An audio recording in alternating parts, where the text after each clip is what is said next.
Olá a todos, meu nome é Silvio Lopes e este é o canal Prepare-se para a Colheita. Este canal tem como objetivo te ajudar a compreender os tempos que nós estamos vivendo referente à volta do Senhor Jesus Cristo, as profecias que estão se cumprindo, e tudo aquilo que está escrito na palavra que mostra que o Senhor Jesus está muito perto de voltar. Nós estamos estudando nesses dias, nesses últimos estudos, nesses últimos vídeos, Mateus 24. E hoje gostaria de continuar esse estudo com você aqui, continuando o texto de Mateus 24. Vamos lá? Bom, aqui nós vamos ler hoje a partir do versículo 29.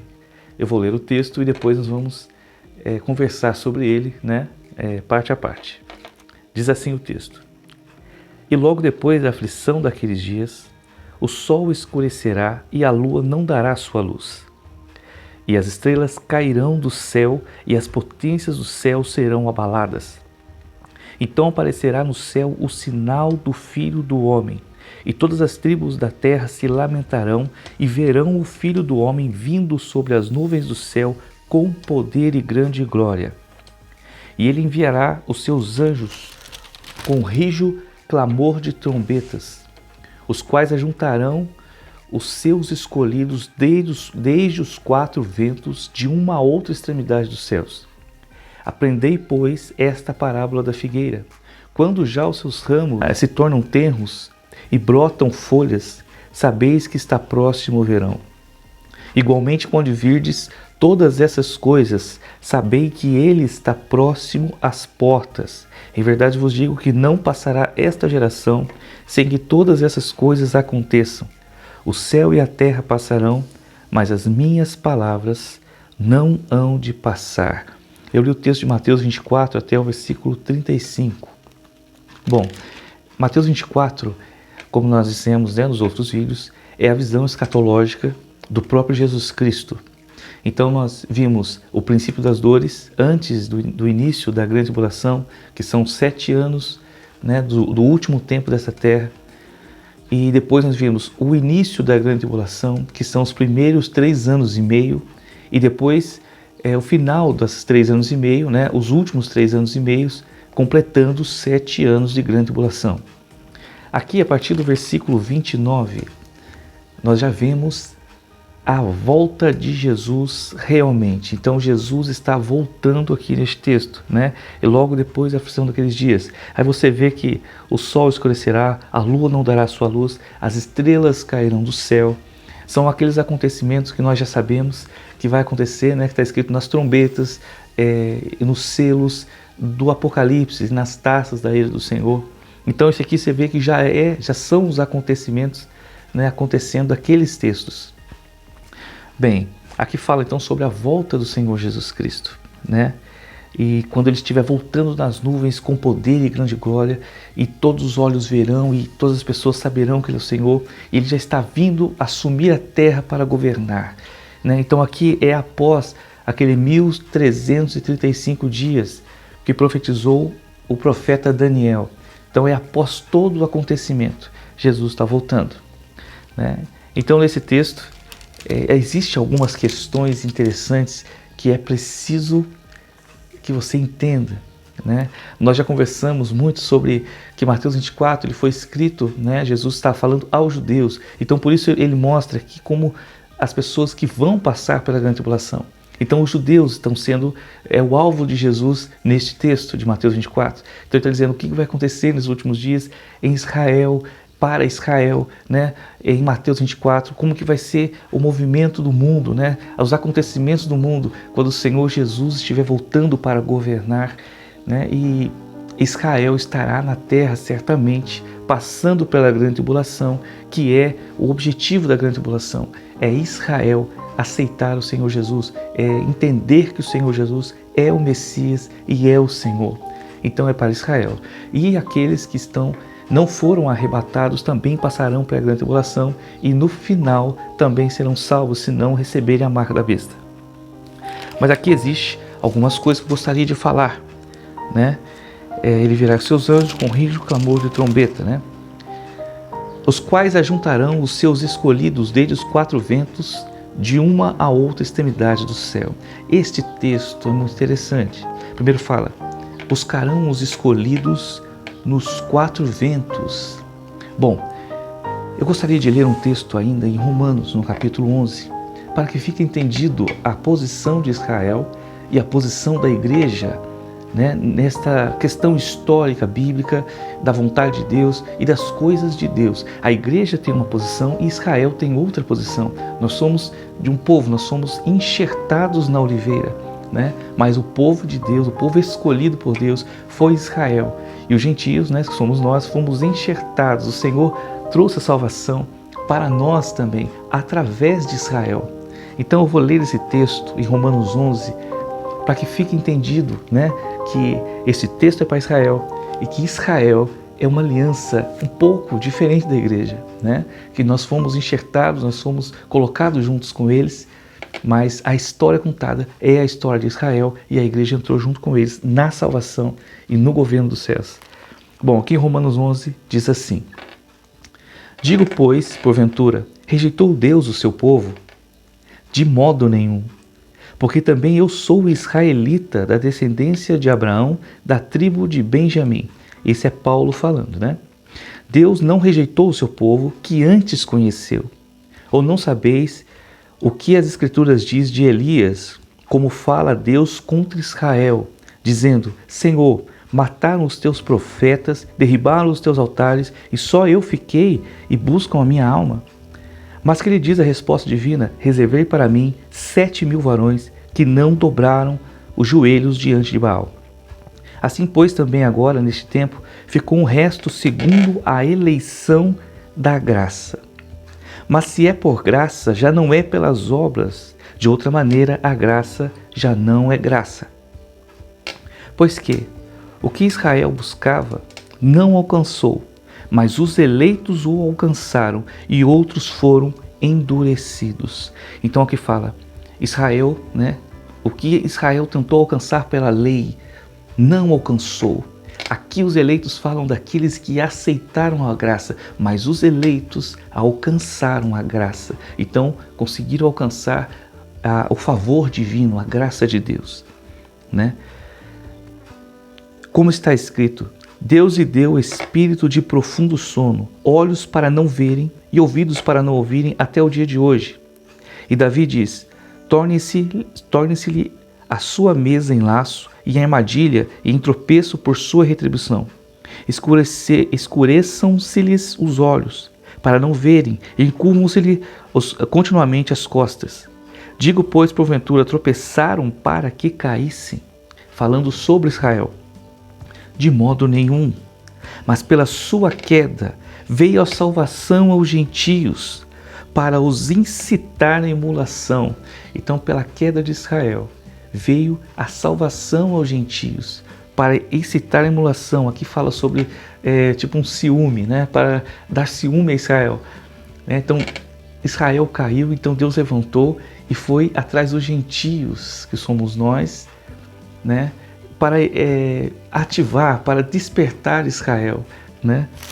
Porém, aí está escrito, e se, aqui no versículo 12, e se a sua queda, a queda de Israel, é a riqueza do mundo, e a sua diminuição, a riqueza dos gentios, mais ainda a sua plenitude. Então, se a queda de Israel foi a causa da bênção dos gentios, vamos dizer assim, imagine então a plenitude, imagine então a bênção, imagine então a paz, né, em Israel.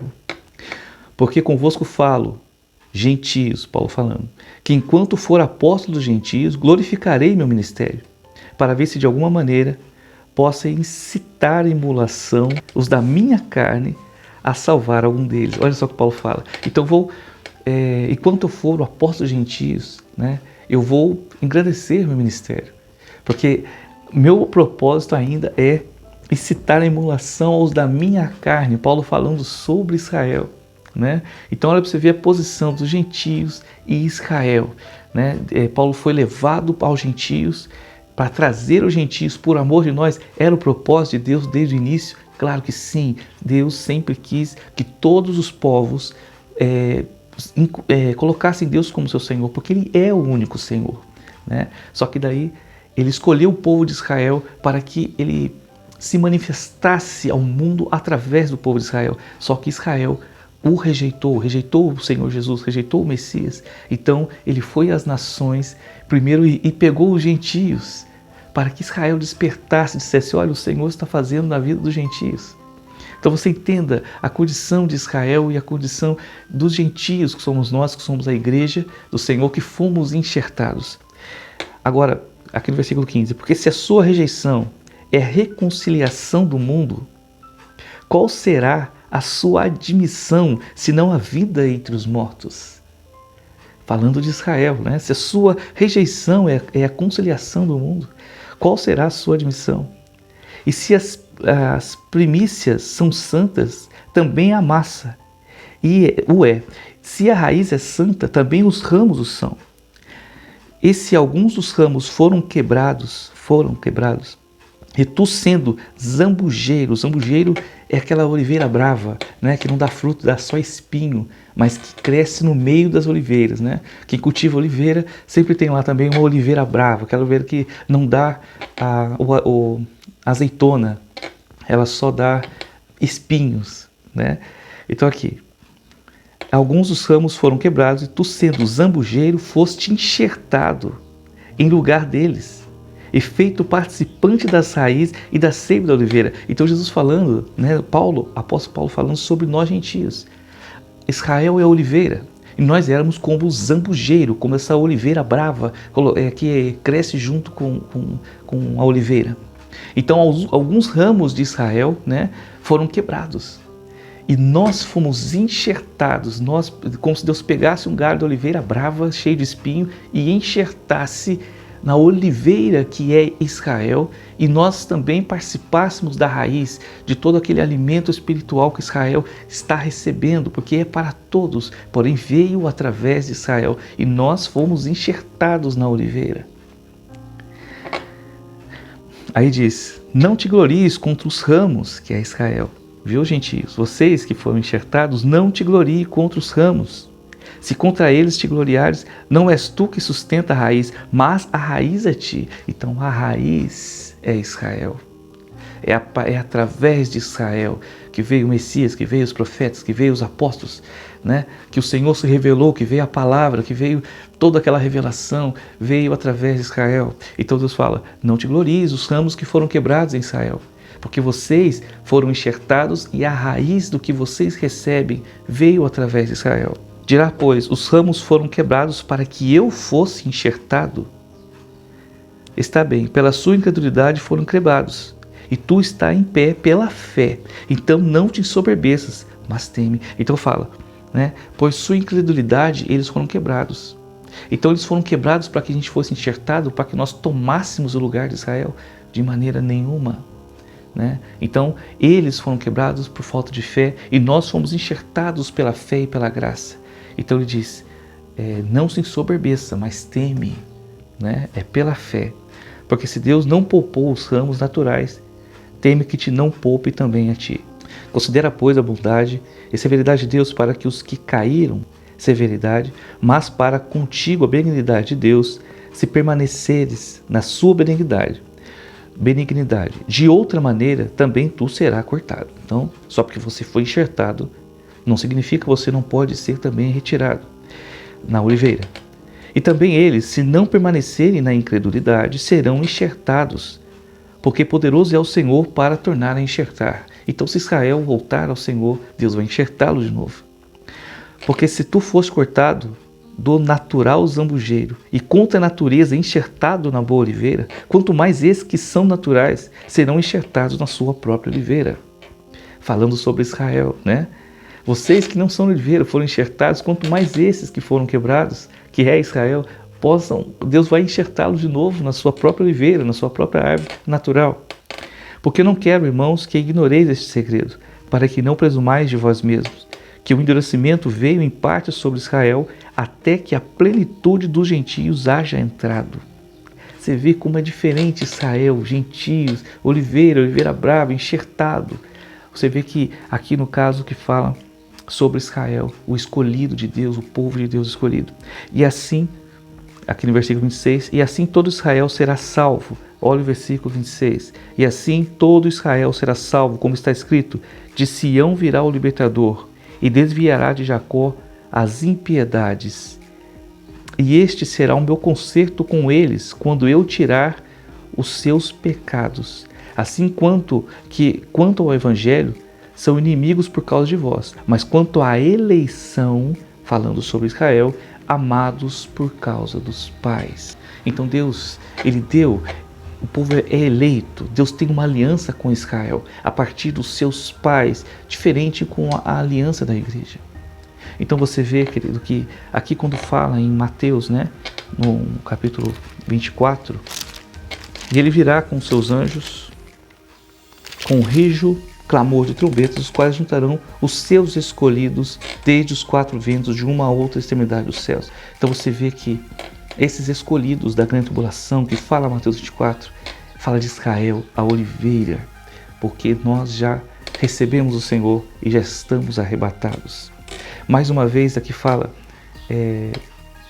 os escolhidos desde os quatro ventos de uma a outra extremidade dos céus. Esses quatro ventos também não é a primeira vez que aparece na Bíblia, não é? Há uma referência também que faz, de certa maneira, uma alusão a Israel, ao povo de Deus, né? A oliveira.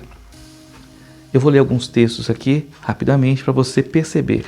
Daniel, no capítulo 7, versículo 2, diz assim: falou Daniel e disse: eu estou olhando na minha visão da noite, e eis que os quatro ventos do céu combatiam no mar grande. Então, a primeira referência aqui que eu vejo, né?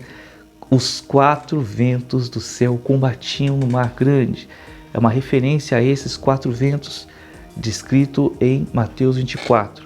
Ainda aqui em Ezequiel 37, é um versículo, né, muito conhecido pela igreja, fala sobre a restauração de Israel e quando a restauração, né, dos ossos secos, fala assim: e ele me disse, né, Ezequiel 37, 9, profetiza ao Espírito, profetiza ao Filho do Homem e dize ao Espírito: assim diz o Senhor Jeová, vem dos quatro ventos, ó Espírito, e assopra sobre estes mortos para que vivam.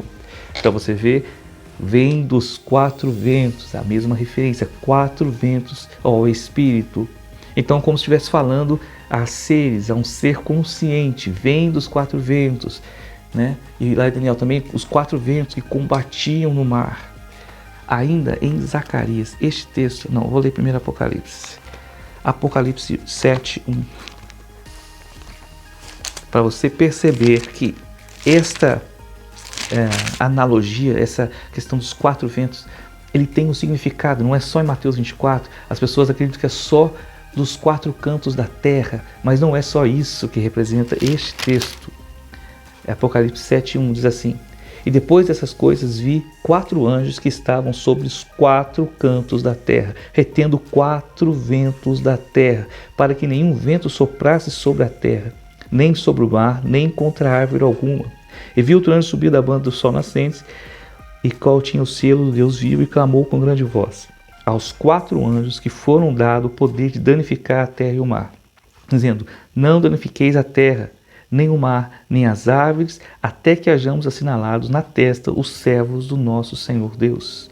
Então você vê quatro anjos segurando os quatro ventos para que as coisas não acontecessem na terra enquanto os servos de Deus fossem assinalados. Então, os quatro ventos, né? E aqui Zacarias, você vai entender um pouco melhor ainda sobre este assunto. Zacarias 2, de 5 a 6. E eu, diz o Senhor, serei para ela um muro de fogo em redor, e eu mesmo serei no meio dela a sua glória. Estou falando aqui sobre Jerusalém, sobre Israel.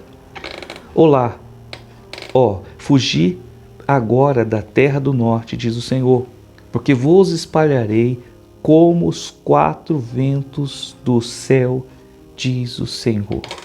Então Deus dizendo a Israel: Israel, eu vos espalharei com os quatro ventos dos céus, espalharei pela terra. E depois nos fala em Apocalipse, esses mesmos 4 ventos que aparecem, sabe, em tantos outros textos. Não foi do nada que Jesus tirou esse texto dos 4 ventos. Então Deus disse: eu espalharei por toda a terra, dos 4 ventos da terra. Agora é interessante que em Mateus 24, Deus fala, né? Clamor também, os quais juntarão os escolhidos, ajuntarão os escolhidos, desde os 4 ventos, de uma a outra extremidade dos céus. Então aqui Deus fala, né?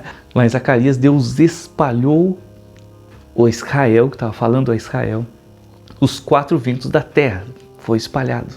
E aqui nesse texto, Deus fala que Ele ajuntará desde os 4 ventos o povo de Israel, né?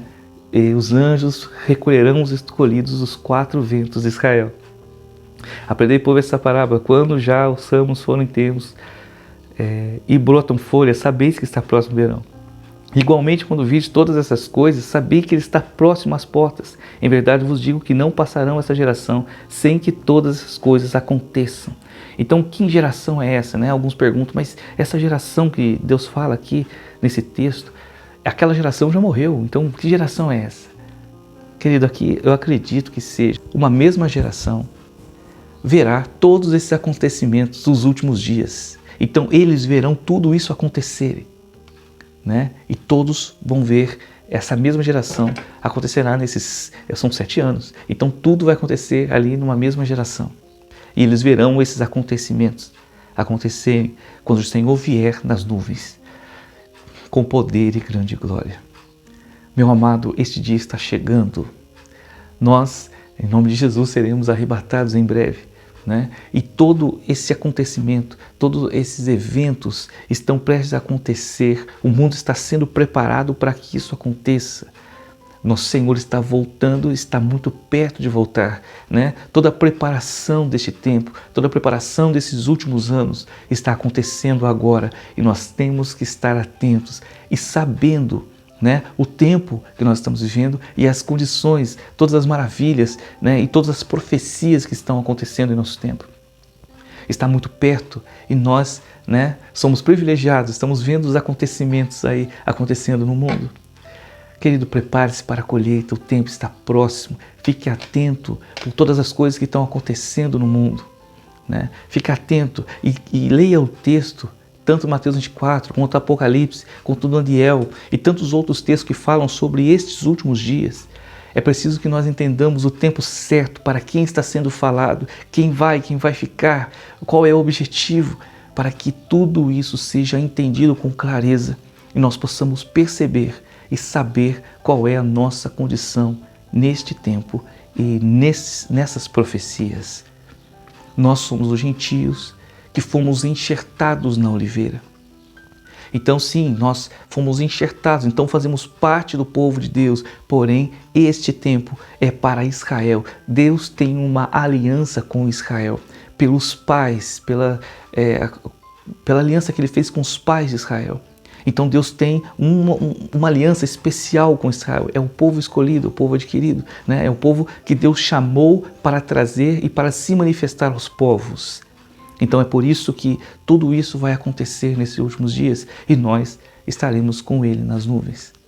Bom, eu queria terminar Mateus 24, mas não vou por causa do tempo, né? Então eu vou parar por aqui no versículo 35, né? Em verdade vos digo que não passarão essa geração sem que todas as coisas aconteçam.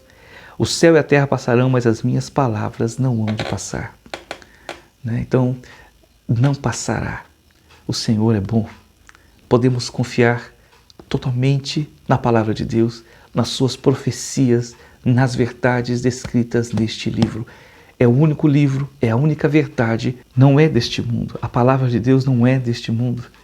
E por isso, querido, nós podemos confiar porque é do reino, é a única verdade que nós podemos confiar. As profecias estão acontecendo e Deus, Jesus, voltará. Ele disse e voltará e nós estamos aguardando com ansiedade. Bem, nos próximos vídeos, né, eu vou terminar no próximo vídeo com certeza Mateus 24, que vai ser do 36 até o 51. Né, e neste vídeo eu vou ficar por aqui. Se você tem alguma dúvida, pergunte. Se você quiser saber alguma coisa, pergunte. Né? Tem uma irmã a irmã Rê, né, que está escrito lá, que quer saber sobre o milênio. E em breve eu vou falar sobre o milênio, sobre os acontecimentos do Apocalipse, né? Tudo aquilo que, para nós ficarmos totalmente cientes do tempo, para quem, o que está acontecendo, por que está acontecendo, e assim nós podemos interpretar, né, em que ponto nós estamos vivendo, o que nós devemos fazer, o que nós devemos buscar e como nós devemos ver os acontecimentos. Bom, meu querido, que Deus o abençoe, né? Fique na paz e até o próximo vídeo.